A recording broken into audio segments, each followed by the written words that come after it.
assisted treatment, that you're providing a supportive service to a treatment. And so you would have some benefit in having a little bit more of, oh, great. What did I do? Keep going. Okay, it's just, okay, there we go. And I'm going to just speed through the irrelevant. Okay. Will they be able to, I have to do this. Can you help me? Sorry. I'm an old college teacher, and I have to walk around. I can't stand being stuck behind a microphone.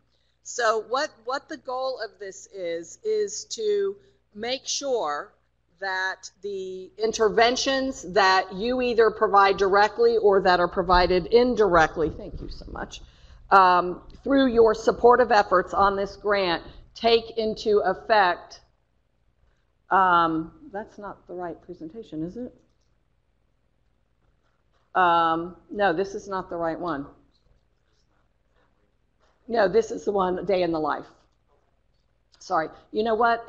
We sent you this accidentally and said but anyway, I might have to do a little bit of doing this from scratch. So this will be called Day in the Life, and it was Day in the Life of an Opioid User. No, that was a different one. It would be on an older email maybe. Anyway, so I can do it. We may or may not have it, but it should be in your presentation packet, or we'll put it on the website. There it is. That's it. Okay. Thank you. Boy, that was good. You're very quick, Jeff. Thank you. We're going to pass through some of these here. Okay. So one of the things that that is very critical for the supporting systems in particular to understand is that what happens when a parent or an individual literally wakes up every morning who has an opioid use disorder, the very first thing that they are going to experience is withdrawal. Because usually it's a 4 to 6 hour period that they would have been theoretically sleeping and not had the opioids to take, whether the opioids are heroin or other medications. And so they're going to wake up in what we call being dope sick. And that will be depending on whether they had fentanyl in their drugs, or how strong the medications were that they were taking, or what was in the heroin. That withdrawal may be more severe or less severe, and depending on a number of other factors. However, they will feel, the example that I use is if any of you have ever had too much to drink, and I remember like being in college and having so much to drink, and you are lying on the bathroom floor and you're just saying, I promise I will never, if you just get me through this, I will never drink again. It's so, you feel so miserable. And when I was 14, I thought mixed drinks were that you mix vodka with bourbon with whiskey, and I thought that's what mixed drinks were, and I mixed like, I think 11 together all in one cup, and it's a mistake you don't make twice.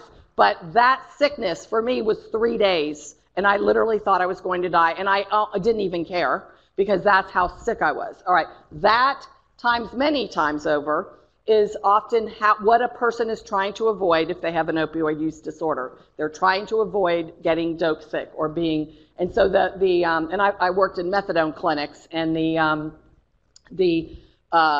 symptoms that are described here are exactly what we saw in our methadone programs. Excessive perspiration, shaking and muscle spasms, severe muscle and your bones hurt. You are irritable, vomiting, diarrhea, nausea, restlessness. All of these things are happening, and it's unlikely you will die from withdrawal, but you feel like you are. And this is, of course, full withdrawal. So the person that's just waking up in the morning doesn't quite get to this stage, but they will throughout time if they don't hurry up and use. So think about this if they have children. So if you wake up, we've all had that experience where we have the flu. And I'm going to, sorry, my husband's here, and he's probably going to get irritated that I use this example, but some people, when they have the flu, can handle multitasking. Okay, I feel really sick, but I got to get my kids to school, or I got to, do what I have to do no matter how sick I am.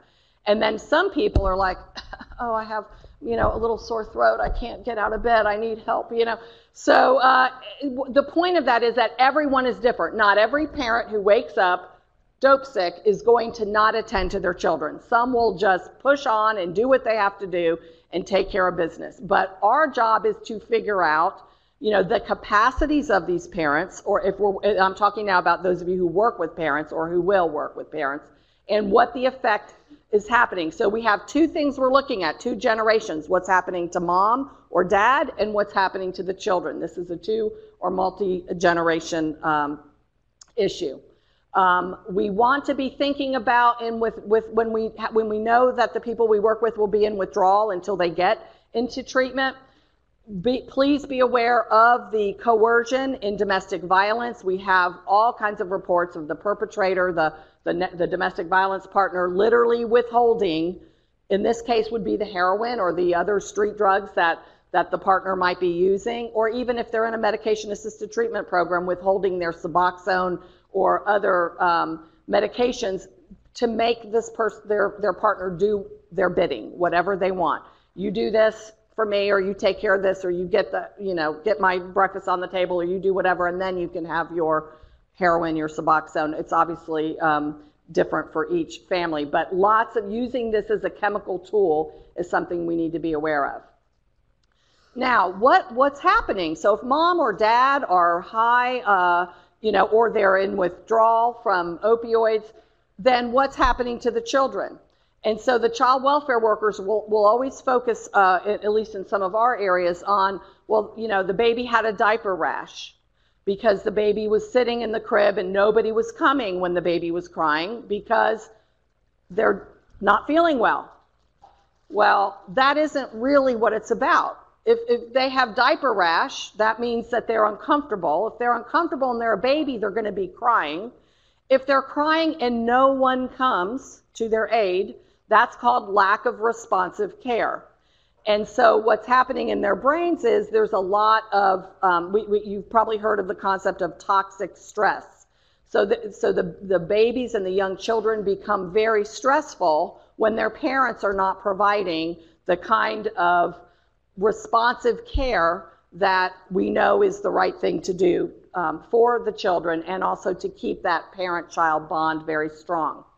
These are things that we all not only need to be aware of, we also need to educate the parents about, that it's not just about the use, it's about the day in the life. What does a day look like for a parent not in treatment who has an opioid use disorder?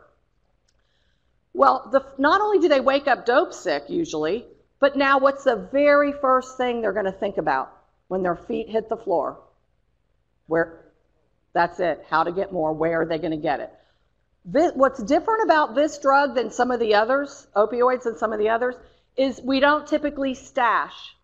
So, if there's somebody who smokes pot, they might buy an ounce or they buy an amount and they stick it in their drawer and they use it as they can. And in the 39 years I've worked with primarily opioid users, they'll tell you, we don't stash. If it's there, we're going to use it. And also, the cost involved means that they don't always have the luxury of having a lot on hand. So that means it's a scramble every day of where they're going to get it, how they're going to get it. And this is not like, going to Walgreens and they're talking about people not in treatment, going to Walgreens and picking up your daily dose. They're calling the drug dealer. And guess what happens if they're behind on their drug payment? They get hurt here, right? Or the drug dealer doesn't answer the phone. So now the preoccupation takes over that time in their life, those days, those hours, every single day. Every 4 to 6 hours they are thinking about, and this is a generalization, some people can use less amounts. But now, while they're preoccupied thinking about where they're going to get it, we stop and pause and say, what's happening to the children? How are their needs being met? Do we have older children taking care of younger children because mom or dad is, trying to get connected with their opioids? What's happening? And so this opioid preoccupation just takes over their lives. All of this is on your PowerPoint, but so meanwhile, all kinds of things can be happening. At worst, the kids are being ignored. At worst. They're watching TV on their own. They're handling all their own responsibilities if they're old enough. At best. At best, they're watching TV. At worst, They could be having a choking hazard. They could be walking out the door. They could be, being abused by other people in the household because no one's paying attention to their needs because the parent is trying to make the connection. So we go from waking up dope sick to then immediately being preoccupied with what do we do? How do we connect? And so all this time, that's preoccupation. The opportunity to bond with those children is being cast aside. And this happens, we see with cell phones. How many of you have ever gone out for dinner and you see all these people sitting around a table? They should be talking and connecting, and they're all on their phones, and and it's the missed opportunities that you'll never get back. That's another thing that happens, where this preoccupation literally takes over, and there are opportunities to connect. And often there's a lot of neglect that occurs at this time. Often you see a lot more neglect with opioids than you see abuse. With methamphetamine, you often see a lot of abuse and sexual abuse because of the hypervigilance and the things that you see with the stimulants. But with the opioids, we're seeing a lot more neglect. Now, we also have issues of women who might be pregnant. And so one of the things that we also have to be thinking about is she is very unlikely going to admit to a healthcare practitioner that she's using because of all the shame that happens when you're pregnant, no matter where you are, and you go in for help. And so one of the things we just have to always remember as we talk about how this affects folks is how different this can be for pregnant women, and how the fear of getting drug tested and the fear of and the shame of being pregnant means that she may even be avoiding the getting help. We have diverted finances, right? Because this has to come from somewhere. Are the people with whom we work that have opioid use disorders have to buy it, or often women will trade, and they'll trade sex for drugs. That's not at all uncommon. And we're having increasing reports now of trading children for drugs. So a lot of sexual abuse and perpetration when they have to have it and they don't have the money, or the situation changes. The important quote here is the thing that I think a lot of folks that don't work with our field don't understand is these folks are not all about going out and getting high and having a good time. They just want to not be dope sick. They want to feel normal. And no one asks for this life. Nobody wakes up and says, hey, I got nothing else going on. Today's a great day to, start a lifelong journey, into hell, where I will lose everything that I love, everything I care about. I will lose my dignity, my self-respect, my children, my home. Nobody wants this life. They don't start out knowing that's where this is going. And also, so key, they get blamed so often for starting because and everyone will say, well, that's your choice. You chose this. About a third of the people I've worked with didn't even know that this was happening. They were either induced by their own parents. A lot of kids I've met with have been as young as 8 and 10, and they were induced, given pills, some forcibly injected, so that they would be able to be sexually abused. They were incapacitated by a caregiver and became addicted. Not everybody chooses this opioid use disorder, and even those that do choose to try something don't understand how compelling and how addicting it is and where this will lead them. So we really ask everybody to do what you can as you work with your partners to educate them that this is not about just getting high and these are a bunch of irresponsible people. That's not how this works. So we've got what's happening now to the family, to the second generation. What's happening when the money that you have is no longer paying your rent, is no longer putting food on the table. It's being used, you're selling, you're pawning, you're stealing, you're trading, you're sofa surfing when you lose your house. This is a descent into a place that is so full of shame and so difficult. And we often then, like I said yesterday, say, well, pop into some outpatient treatment, go in for a couple hours a week. And so we just have to remember, what is their life really like, and what depths of despair are they experiencing? That we have to make sure that if you don't do it as a grantee, your partners, you have like a puzzle piece. Everybody has to fill a piece in because we have to line up our responses with the severity of what they're experiencing. So we've got all of these things. While we're diverting the finances, we now have kids who aren't getting their needs met.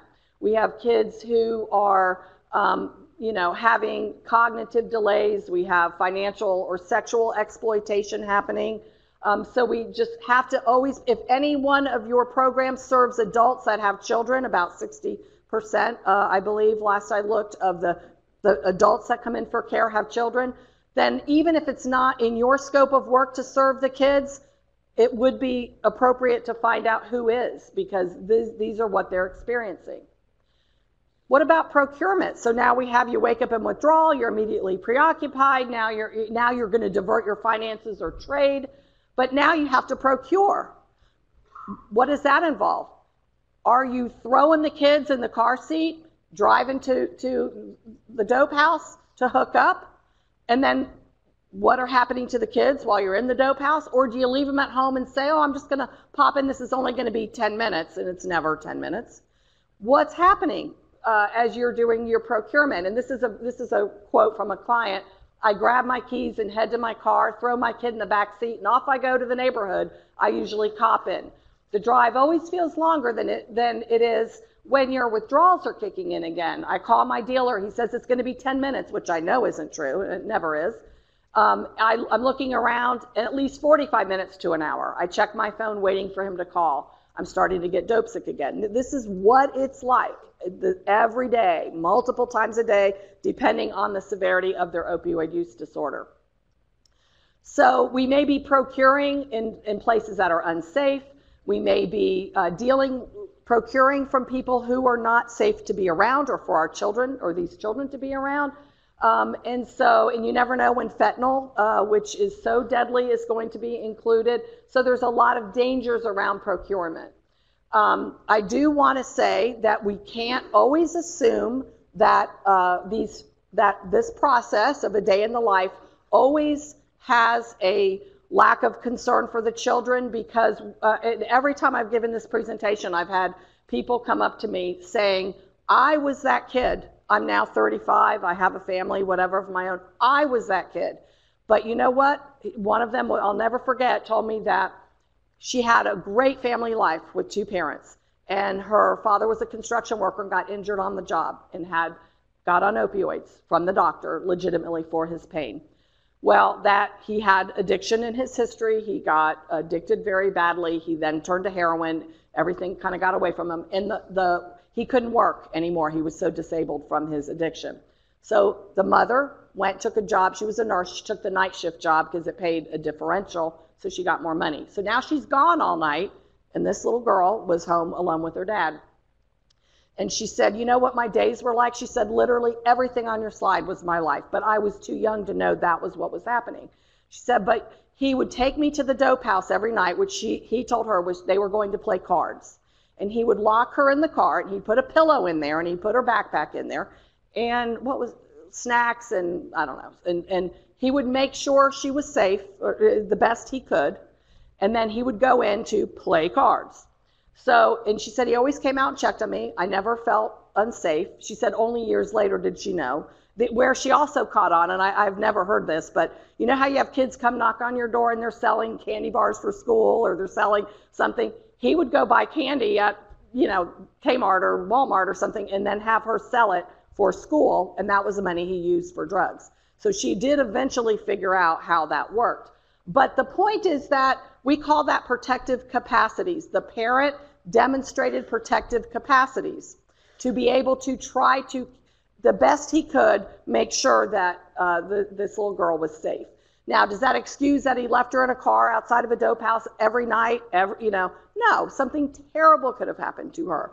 But it at least shows that he has recognized that something, he's one step ahead of a person who, let's say, might not have taken such precautions, because every one of these are individuals that have individual experiences. So these are all the things that could have happened. You know, while the caregiver is procuring opioids, the children could be at risk for all these reasons. And so once the procurement happens, now let's say it's not the case of hanging out all night. That's not too typical of a scenario. Say you're just procuring, you go to the dope house, you go to the street, wherever, get your drugs, come back. What do you think happens when you're dope sick and you finally connect and you have the drugs that you've been waiting for? You're going to want to use them right then. Will you wait till you drive all the way back home with your kid in the car seat, hopefully car seat, or will you just pull over and use because you are really sick now? Who knows? It depends. Each person is different. But these are the things that are happening in real life with these adults, and then the effects on their children. And you can read this later, but a quote of just showing you how compelling that they're just obsessed with having to shoot up, and they find a bathroom and they go in and they have a certain ritual where they know, I can stop at this convenience store, I can stop at the donut shop because I can't wait to get home to use because I'm really sick now. And so these are all the things. And so depending on what they get, you've seen all the things on TV, I'm sure, the YouTubes where they have pictures of the parents that are knotted out in the car and, you know, on the side of the road, the motor's running, kids are in the back seat. So these are all the things. And part of what we also have to do is help parents understand why we have to sometimes have a very intensive treatment model because of the effects that all of these activities have had on their life and on their children. When you are so we've now gone to consumption. So you got the withdrawal, the obsession, the preoccupation. You've got the diverted finances. You now have the actual and the procurement, and now the consumption. So when you shoot up, you might nod off a bit. You know, the biggest thing we're seeing in child welfare, you know, the little caps on the end of the needles. If you see injection equipment, those little teeny tiny caps are very small. They're usually bright orange or clear, but they're small, and it can be a big choking hazard. And some of these child welfare homes that we go in are littered with them. So those are choking hazards for children. And the colorful ones really, and then if they're pills that they're chopping up and liquefying for injection, those pills are being left out. Trace amounts of fentanyl can kill someone. So the whole idea of consumption, you know, you can break down each of these steps in the day of an opioid using parent and see the risks involved, including if they're injecting, if they traded, if they if they have HIV or Hep C or other infectious disease, or people that they're shooting up with have that, then they or their children can come in contact with the contaminated needles, and that's another risk. And then lastly, you've got a situation where if they either nod out for a while, the parent, or if they overdose, then you've got the trauma of a child having to see this and deal with the emergency that their parent has. I also want to say, in this case, one of the stories that we had in West Virginia, and you've probably seen this on the news, this young man and his sister had two parents who were using, and they were heroin users. And basically, he said they always made sure we were okay. They made sure we had dinner. They made sure we did our homework, and then they would disappear. And they used to go in the bathroom and lock the door. And they said when we were little, we didn't know what that was, but when we got 8 or 10, we'd like get on the floor and look under there, and we could see they would slump down. You know, when the heroin hit them, they would just kind of nod out and they'd fall down. And so after a while, the kids caught on something was going on, and they asked the parents too many questions. So the parents started shooting up in their car, not with it running, but they just would go outside. So one day, the little boy went out because he didn't see his parents. They would usually wake him up for breakfast, and he found both of the parents deceased, which is the most traumatic thing you could imagine that that a young kid would find. And he said, but you know what was worse than that is to go to foster care and have the foster mother, all well-intended, I'm sure, say, if your parents had really loved you, they wouldn't have done this. They would still be here for you. You're safe now. We love you. We will make sure you're okay. And he said, that traumatized him to this day more than anything that had happened while his opioid using parents had him in care. And he said, what the foster parent didn't know is he said, every time I needed cleats for football, every time my sister needed dance shoes, my parents put themselves in withdrawal on purpose. They skipped their use so that they could afford those things that their children needed. So he said, we send messages with this shame and blame and all these things we do that can be more traumatizing than the actual experience of living with somebody with an opioid use disorder. So these are very, very complex individuals and complex families, complex dynamics. And so unfortunately, the things that we come in our toolkit to address these things are woefully inadequate for the most part. There are pockets of really holistic, fabulous things happening around the country, but not enough of them. Nothing is measuring up to the reality of the lives that these families are living. So I want to leave you with one thought, and it was kind of where I started yesterday when I walked into the SafePort program in Key West that I then later had the true pleasure of running, which is to be able to go to, these are family illnesses, and these are multi-generation, but we don't tend to treat them like that. We pluck the person out, we put them over here, we give them their medication, we do what we're going to do, and hope that someone else handles all these other things, or that they get a drug ed class in school, like as if that will address all of these things that they've experienced. So in contrast, think about going into, like we did at SafePort, you walk in and you see kids playing in the pool, the little blow-up pools, and families sipping lemonade on their porch and having picnics and in the meditation garden and living like families. And nothing reinforces the hope, but also what can be then seeing it for your own eyes and living it and seeing your neighbors do that. And so till we can develop that kind of family-focused, intensive, life, holistic, whole person, whole family approach, we're going to be, just piecemealing these things together. So I hope as you contemplate moving your programs forward and thinking about how does your piece, and I hate even saying what I said because I realize some of you have $50,000. Okay, what can you do with $50,000?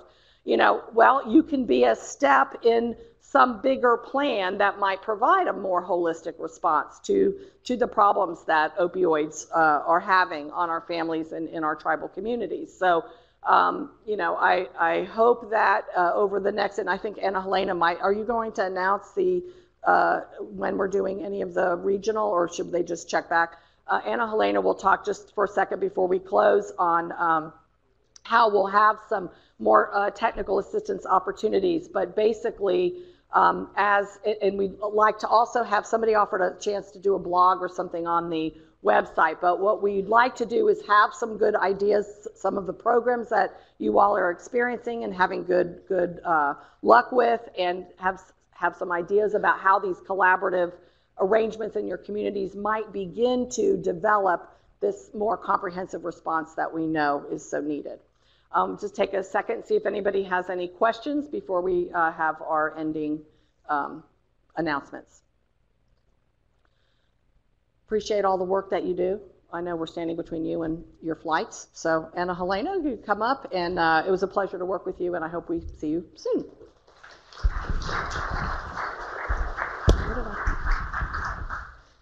Sit here.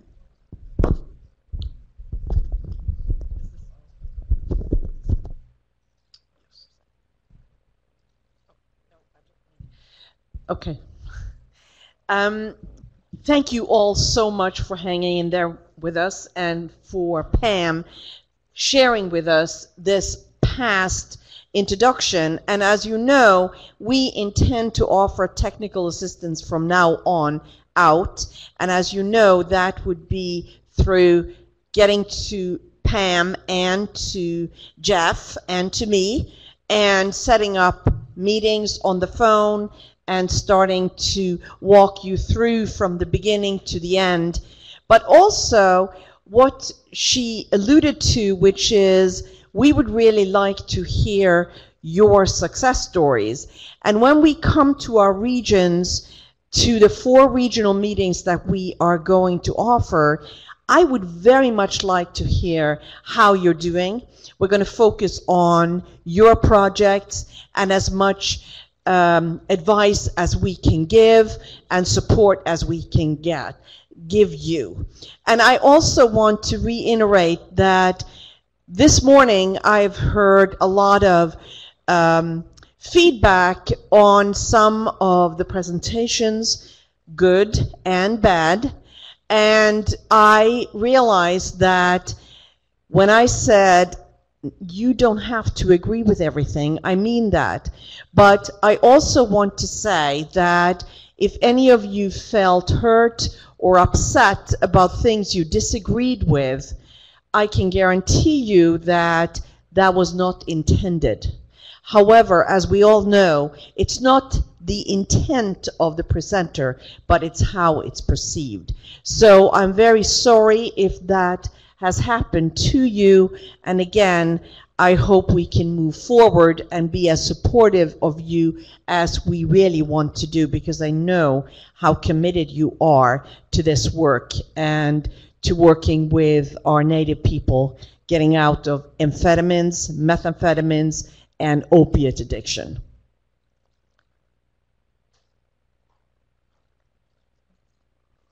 And then, of course, don't forget to give her forms.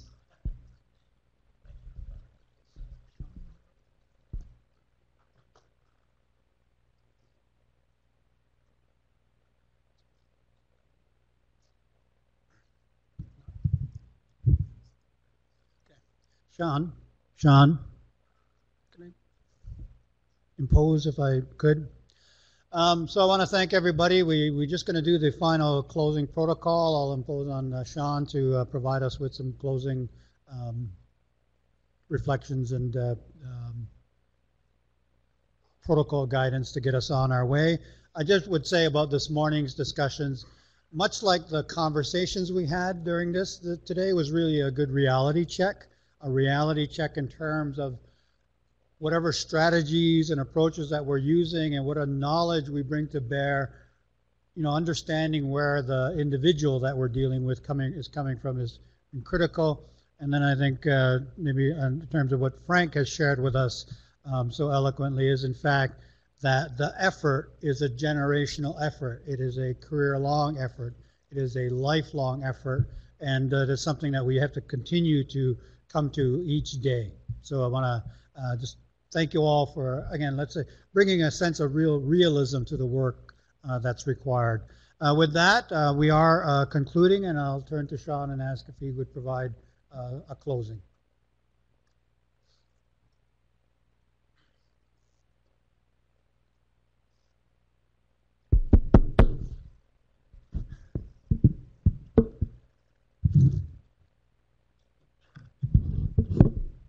Okay, thank you all for coming. It was really good to have you here. Over the last few days, we've heard quite a bit. I know that from my point of view, I come from more of a, traditional or spiritual background. So some of the ways that I look at things might not be the same way as other people look at things.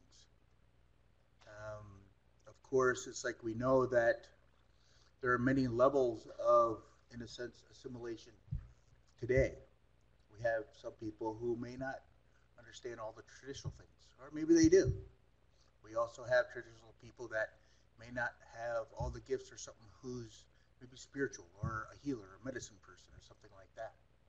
So there are many beliefs within one tribe, but there are also many more beliefs and practices and stuff in all of the tribes. And then even further into other countries and things like that. So I think those are things that we need to be able to take into consideration. But I really enjoy having you all here. I think overall, I think we've gotten some really good information to be able to help the people in a sense, because that's why we're doing this. To remember the communities we work for, remembering to honor them and what our plan is to help them individually. So, and again, then we help the community. But I wish you all well. I hope you enjoy your trip back home. I hope you all make it very safely. I think you will. In closing, that there's a song I really like. It's always meant a lot to me. I mean, it's also something for fasting, also something for definitely for forgiveness. And I believe every one of us, no matter how we look at our lives, there's something to be forgiven of. And for us to also forgive. To me, that forgiveness helps us, but it helps us also into receiving healing.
Thank you very much.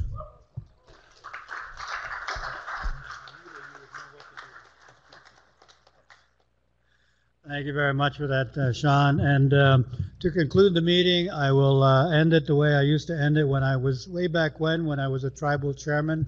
All those in favor of adjourning, please leave. Have a good trip, everybody. Who's that, Pam? Darcia? Darcia, please report to the office.